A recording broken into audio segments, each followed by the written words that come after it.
Elon and I had a great relationship. I don't know if we will anymore, but I'm very disappointed in Elon. I've helped Elon a lot. And I'll be honest, I think he misses the place. I think he got out there and all of a sudden he wasn't in this beautiful Oval Office. They lost that love and feeling. President Trump and Elon Musk decided to go head to head after rumors of a fallout, TMZ style, People Magazine style. Are they or aren't they?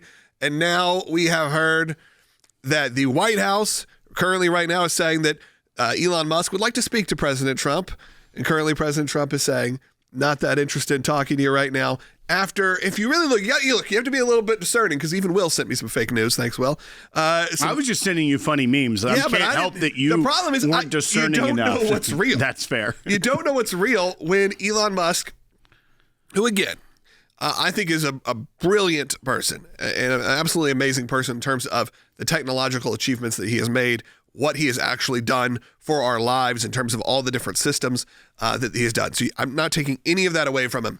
And then you have President Trump, who again, President of the United States, but clearly I've actually been saying this for weeks as the conversation of Elon Musk leaving started to bubble up, which is once you actually get into the swamp, if you will, in Washington, D.C., it doesn't run like a business where you say something, work gets done, things get changed, and then you do have a moment like the big, beautiful bill, which kind of goes against a lot of what Elon thought he was there for. Now, however, did it need to be like aired out in public? That is what Elon does, and he did it in a way that was maybe a bit aggressive, a bit rude, started making claims, started talking about the Epstein list, started talking about impeaching the president and having J.D. Vance replace him. All of this while J.D. Vance was in town here in Nashville, and he's clearly staying out of it. He's like not interested in fighting. But again, you have those two kind of minds and those kind of egos and those kind of billionaires, if you will, in the same room for so long. I understand that inevitably this was probably going to blow up, but this is blown up on a big scale because yesterday when we had this show starting, we said, oh, he's like, we had a great relationship. Maybe he doesn't like me anymore. I don't know. And it felt like within a few hours, it was very clear where you had Kanye, saying, please, guys, quit fighting. Right. The voice of reason in the room was not the most reasonable person on the planet. Now, President Trump spoke this morning to CNN, to Dana Bash, and we have a bite we're going to play for you. This is her discussing what they said and what that conversation looked like. Well, he said that he's, quote, well, here's exactly what he said, quote, I'm not even thinking about Elon. He's got a problem. The poor guy's got a problem. He said he won't be speaking to him for a while, but he said he wishes Elon Musk well. It was a short conversation. He didn't seem very exercised about it. And the interesting thing is, of course, the context of this is how many people who are in both men's orbits are trying to broker a peace deal, so to speak, and trying to get them to talk because of the concern about the fallout in so many directions. I mean, the blast radius from this fallout is really, really big and very wide. Okay. I don't think I heard that last part till right now. The blast radius is going to be so wide from this, and fallout. Yeah. Okay, these are two billionaires fighting publicly. What could even the fallout be? He's the president of the United States, and he's the richest man in the world. I'm sorry, my sympathy runs a little thin. I don't think for President Trump to be like, I'm not even thinking about Elon. Okay. But now he's saying he's very disappointed. He thinks he's unwell. Look, this is a guy who has been very public about some of his issues and some of the social awkwardness maybe he has, and is on the autism spectrum. We know this. It's not like I'm not disparaging the guy. He talks about it very openly. And look, I'm very proud to say that he is who he is in that sense because it's an amazing inspiration for kids to see. Someone that can go from that, become the richest man in the world and can really change the world. And I believe he has.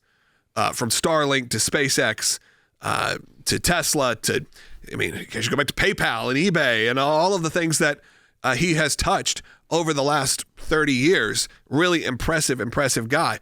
And it was really great to have someone, to be honest, like him, you'd say on the conservative side. He called for a start of a new political party. We even know, even if you're the richest man in the world, it's just about the hardest thing that I think anyone has ever tried.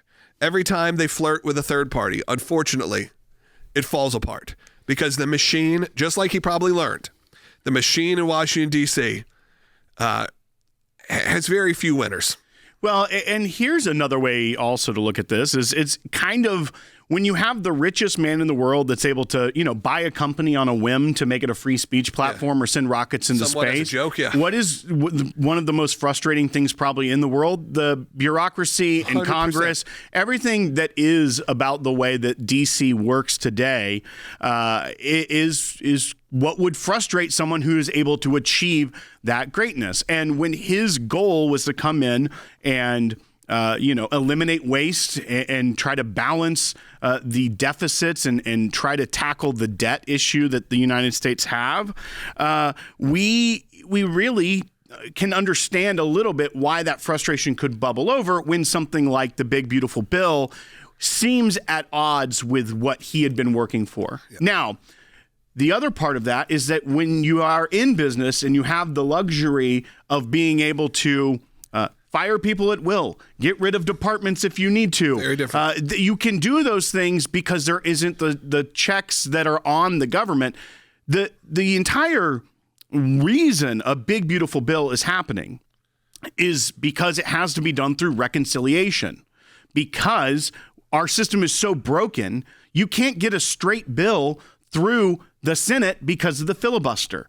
Reconciliation, you have to take a large swath of things and you have to kind of replace things within the existing system. You can't make big changes because that would require 60 votes. So in order to make big changes like tax cuts, you have to also find ways to maneuver the numbers so that it comes out at net zero effectively so that it can pass through the budget reconciliation process. That isn't the best way for this country to operate. That is the reality of the very partisan environment we're in. And I can also see how that would frustrate someone very much like it frustrates me, like it frustrates Elon Musk. But what we also see is when you are a billionaire, both the president and the richest billionaire in the world, you don't get to that level without a very strong self-confidence and ego. And when you feel challenged, that's why people were trying to almost seed this happening in the Democrat media for a long time of like, there's going to be a big blow up. They're hanging out too much. It kind of was a little inevitable. There'd be a falling out. Now, I don't think anyone thought it would look like this, nor would they want it to look like this. And I don't think it's necessarily great because of some of the things that, like you mentioned, that yesterday during the call with President Xi and President Trump, they agreed to have a meeting in China and the talks continue. Jordan texted us and said, in France, where he is, that's all anyone's talking about because of the global ramifications. Yeah. Here in the United States, people were saying, hey, I don't even think people know that. If you've got some bad story you want to get out, drop it now because no one will care. We are so excited to announce the ACLJ's brand new app, completely redesigned to provide you with the best tools available to partner with us at the ACLJ.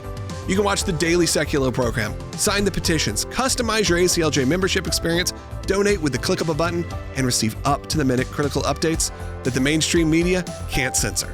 Just scan the QR code on your screen or go to your phone's app store, search ACLJ, and click install. It's that simple.